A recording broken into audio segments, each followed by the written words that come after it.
Thank you very much. We're going to be talking about higher states of consciousness, a breakthrough in human potential which will have an extraordinary impact on civilization. To understand higher states of consciousness, we need to understand consciousness. And to understand consciousness, we need to understand a little bit about the nature of reality as brought to us by modern objective science. So this will be a summary of 300 years of scientific research on a single slide, the moral of which is very simple, that the universe is fundamentally unified, superficially diverse, superficially complex, but fundamentally simple. And this history of probing deeper and deeper levels of reality started in physics, of course, with classical mechanics, the physics of the day-to-day sensory world.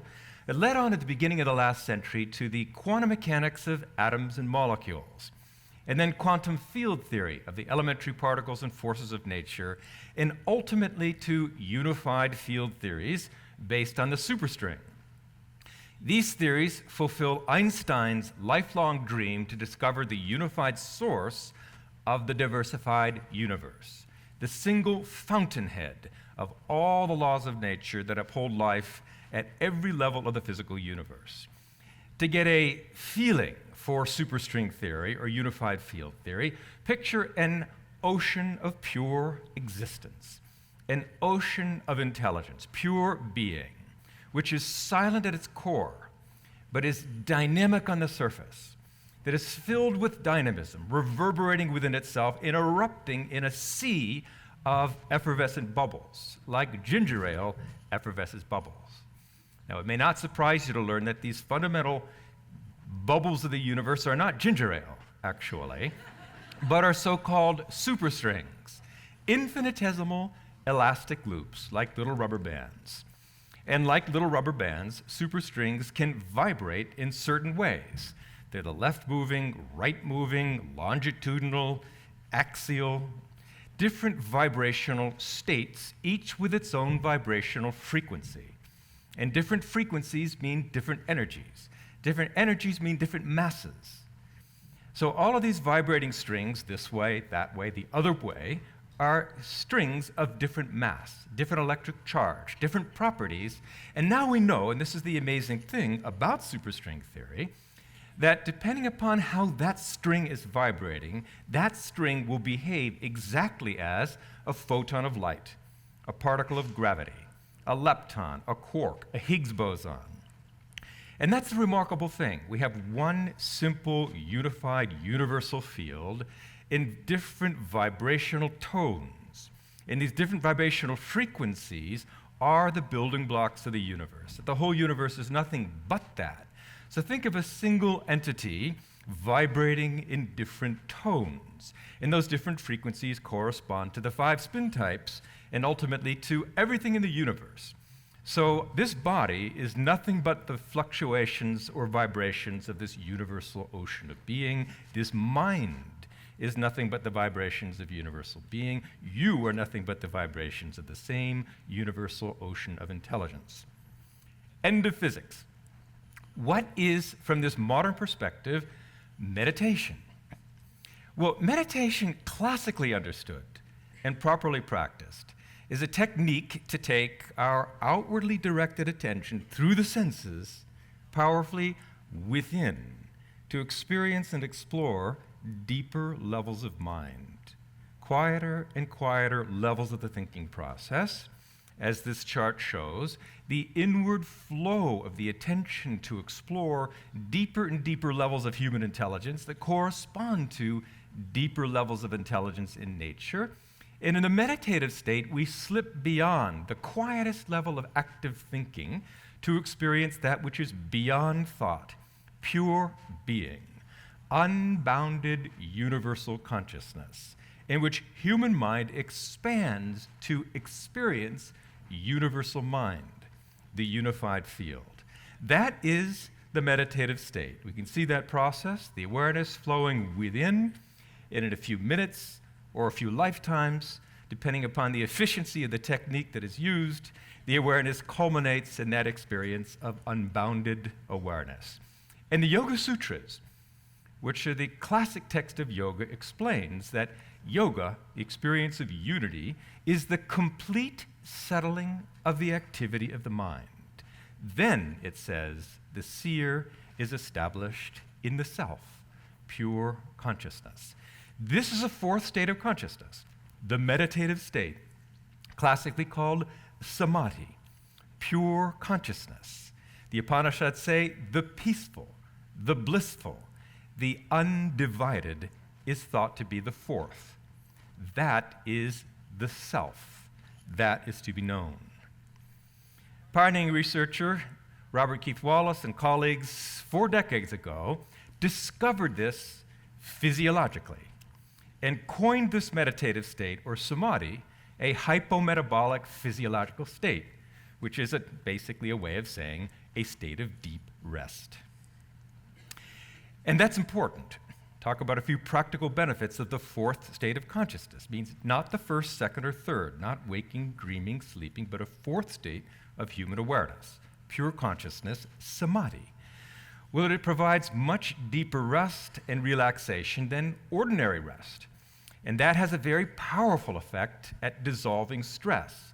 As many meta-analyses and hundreds of studies have now shown, transcending is a state of deeper rest and provides more effective relief of stress and anxiety than normal relaxation or stress reduction programs, or even what is conventionally called meditation. Now, most disease is caused or complicated by stress. If we look at heart disease for a moment, or its number one risk factor, high blood pressure is normalized very effectively and very quickly through transcending the meditative state. And other risk factors. Transcending clears clogged arteries by supercharging the immune system and allowing the body the freedom in that state of deep rest to go about repair and removal of abnormalities and impurities. And the bottom line when it comes to heart disease is reduced heart attack, stroke, or death. And it's very remarkable, as we've seen. A recent study, which is a culmination of many studies, 9-year longitudinal study funded by the National Institutes of Health, where Dr. Robert Schneider and others showed marked reductions in heart disease, stroke, and death, heart attack, stroke, and death, in the meditating group in comparison to controls, especially those who were actually meditating regularly. That was an important component of the success of the study. This made news around and around the world, as it should, because heart disease is the world's #1 killer, and it can be reversed and improved and prevented in such an easy way. We're more interested today in higher states of consciousness that have more to do with the functioning of the brain. This is Dr. Fred Travis, who's done some of the most important research in the world on higher states of consciousness in the neurophysiology of enlightenment. In the state of samadhi, the whole brain functions in an integrated way with high amplitude alpha waves across the brain in a high state of integration or correlation. That in itself, for a brain scientist, is really extraordinary. You certainly don't see the entire brain engaged and integrated in waking, dreaming, sleeping, or a drug-induced state, or hypnosis, or anything. It is unique to samadhi. Looking at the same thing from a different perspective, this chart shows the degree to which the brain is talking to itself, communicating with itself, functioning in an integrated way. The individual on the left is sitting in a relaxed, eyes closed state. The person on the right is actually the same person, 3 months later, having learned to meditate, experiencing pure consciousness, where the whole brain is functioning in a completely integrated way. Again, fascinating, but what good is it? It's a lot of good, because everything good about the brain depends on its orderly functioning. Rising intelligence, IQ, improved memory and learning ability, and academic performance, and executive performance, creativity, alertness, moral reasoning, psychological stability, emotional maturity. Everything good about the brain depends on its orderly functioning. And now orderly brain functioning can be systematically increased in anyone, it seems, at any age. So if you look at the different measures of intelligence that are in vogue, that are often used in educational research, all of them improve very significantly, even in adults, at an age where your intelligence is not supposed to change or certainly not supposed to improve. In the absence of a technique to dissolve stress at will, which is what samadhi is, it's the most profoundly blissful, restful state, we are living in a society of accumulating stress, pervasive stress. And stress shuts down the prefrontal cortex, the higher brain, which is the CEO of the brain. The smarty pants is the technical term we've recently heard, of the brain. It sits over the primitive brain and it exerts executive control. It's our rational filter against primitive, impulsive, aggressive, violent behavior.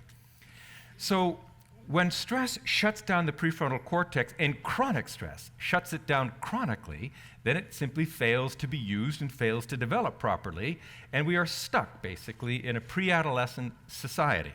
If you have any doubts about whether we live in a pre-adolescent society, look around.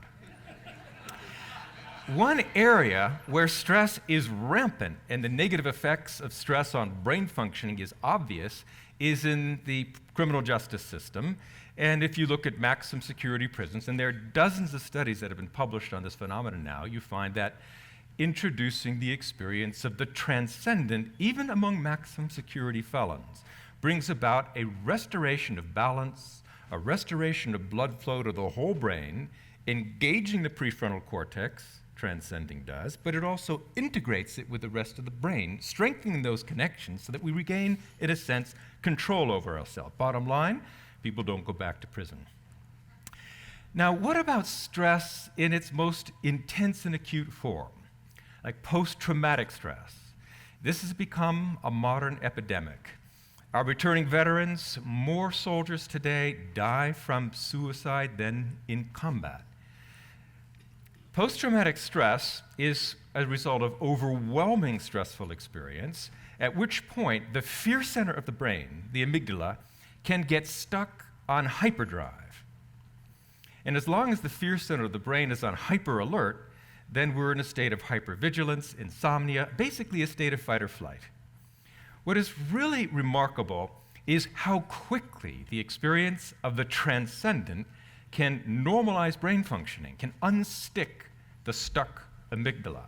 Even one transcending, one meditation in a significant percentage of subjects is enough to provide a blast of rest deeper than sleep and to unstick that stuck amygdala, and you see the cooling influence of meditation and restoring blood flow to the prefrontal cortex and balanced brain function. Really remarkable, as a result of which now the DoD, now the Veterans Administration, now military academies in the US and abroad, and an increasing number of militaries are incorporating transcendental meditation into military training.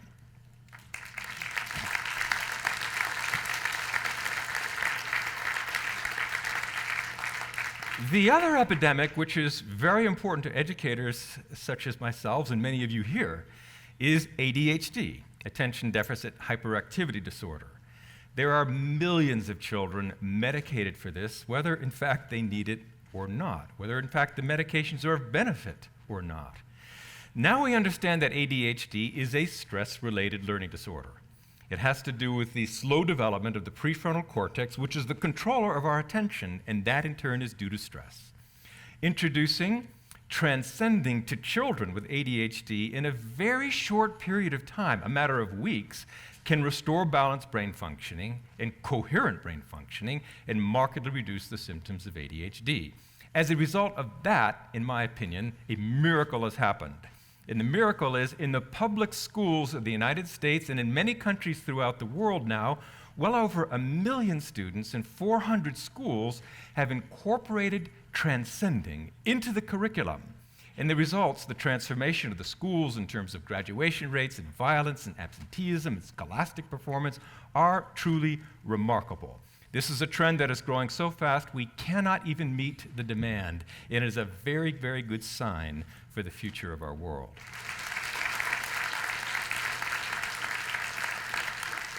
We've mentioned some of the applications of the fourth state of consciousness, a higher state of consciousness, to different areas, different problems of society. Let's recap now by looking at the structure of the fourth state of consciousness. And it really couldn't be simpler. In the fourth state of consciousness, all cognitive processing, all sensory processing, all emotional activity has been transcended. Consciousness is left wide awake, on its own, within its own nature, pure abstraction, unbounded awareness, pure inner wakefulness. And the benefits of that, of contact with that state, are profound, as we have seen. You would not call this a state of enlightenment, because it is a momentary instant of complete withdrawal from the world. You're not going to get that raise if you're there in the meditative state.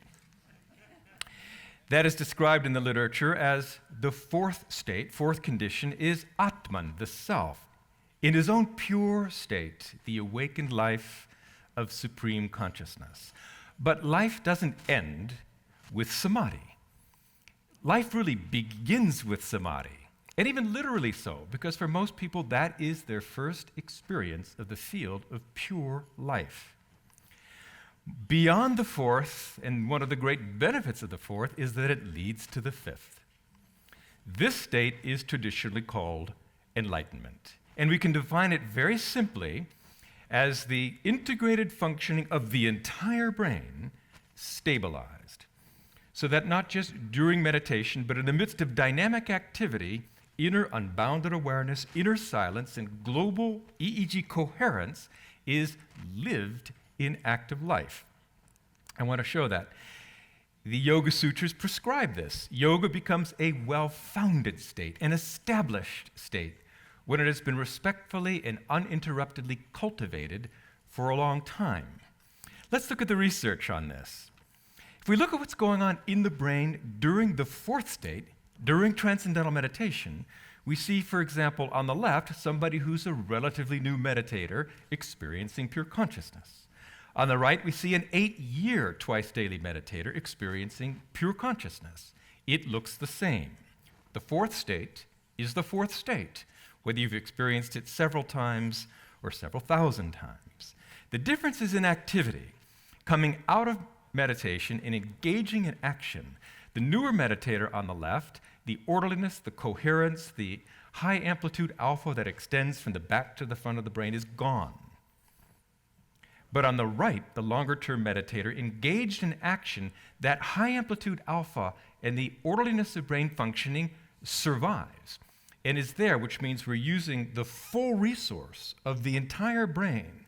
That orderliness and clarity and coherence is always with us, even under threats and siege.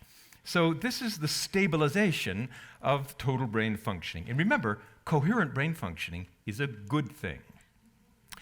And then it's described, for example, as self-realization. Well, that's no mystery.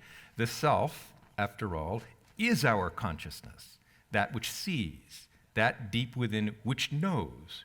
It's not this mind, it's not this body, constantly changing, generally for the worse. It is the seer within, the knower within. And so self-realization could be a fleeting thing in the fourth state of consciousness, but is permanent awareness in the fifth state of consciousness. 24-hour bliss, because bliss is the nature of that maximally expanded self. And then there's a Buddhist term, highfalutin, liberation. What does that mean? Well, let's look at the structure of the fifth state of consciousness. In the fifth state of consciousness, we have the permanent experience of the transcendent self, our pure inner nature, inner wakefulness, unbounded awareness, bliss consciousness 24 hours a day, whether sleeping, dreaming, wake, under surgery. Once that light goes on, you can never extinguish it. And it is always there as a silent support to all the outer activity, which has no longer been transcended. It's back. We are engaged. We have all of our concrete thinking, cognitive processing, and it's all going better than ever before. More smooth, more graceful, more effective. But it's the two, the 100% outer life and 100% inner life, that is the great gift of the fifth state of consciousness, enlightenment. So here are a couple of quotes from the ancient literature. He is in his own being, pure, never changing, never moving, unpollutable, and in peace beyond desires, he watches the drama of the universe. Or even though fully engaged in action, he does not act at all. Established in the self, one overcomes sorrows and suffering. And then finally, there is a side benefit of enlightenment, many side benefits of enlightenment, but I have to hit on just one. It seems in every generation there is a concept that we have, by virtue of the power of our own thoughts, the ability to achieve great things. Now, of course, with meditation and development of consciousness, when we have more energy, more IQ, and we live longer, we expect to accomplish more in life. But this is something different. This is the experience of very successful people where things just seem to go their way, and their desires seem to be fulfilled rather easily. This is, in our generation, the theme of a book called The Secret. Before that, Power of Positive Thinking. Before that, with a mustard seed of faith, you could move mountains. So it's a theme that's with us throughout time, but the problem with The Secret is that it doesn't work very well for most people. Some perhaps, but not very well for most people. But there's a secret behind The Secret, and the secret behind The Secret is there are, as we have seen, different levels of the mind, different levels of thought, from active, outward, scattered mind, surface thought, to deeper and deeper levels of thought. And we traverse those deeper levels of thought in the inward flow during meditation. Now, these deeper levels of thought are more powerful for the same reason that deeper levels of nature are more powerful. Nuclear power is 1,000,000 times more powerful than chemical energy because manipulating the nucleus is a manipulation on a scale that is 1,000,000 times smaller than the manipulation of molecules. And the deeper you go, proportionally, the more powerful nature becomes. Well, this correlation between deeper levels of thought and deeper levels of nature is rigorous today. We can identify the different levels of awareness or levels of thought, from surface, vicary, concrete thought, to abstract conceptual thought, the world of the mathematician, to fine feeling level, the world of the fine artist, and then beyond that even is being, pure, universal consciousness. So these levels of mind correlate rigorously to different levels of physical reality, the classical world, the quantum mechanical world, quantum field theoretic world, and the unified field. So the way to strengthen thought is to take the awareness within to explore and become conversant and proficient and fluent with deeper, more powerful levels of thought, and ultimately to learn to project thought from the level of being. At that level, with a mustard seed of thought, and mustard seed is important, it means the tiniest impulse of thought on the most rarefied level, there you can move mountains. That is the secret behind The Secret. Transcend. So, I'd like to conclude that transcending, classically, meditation, is for enlightenment. Yes, it prevents disease. It promotes health and longevity. And yes, it promotes balanced brain functioning and can reverse PTSD and ADHD and cope with anxiety and depression. It develops the prefrontal cortex, the higher brain, and with it increases IQ and creativity and moral reasoning. It promotes in schools academic achievement and in businesses executive performance. But really, fundamentally, for whatever reason you learn it, transcending brings fulfillment in higher states of consciousness. That's total brain functioning, self-realization, liberation, and beyond. Thank you.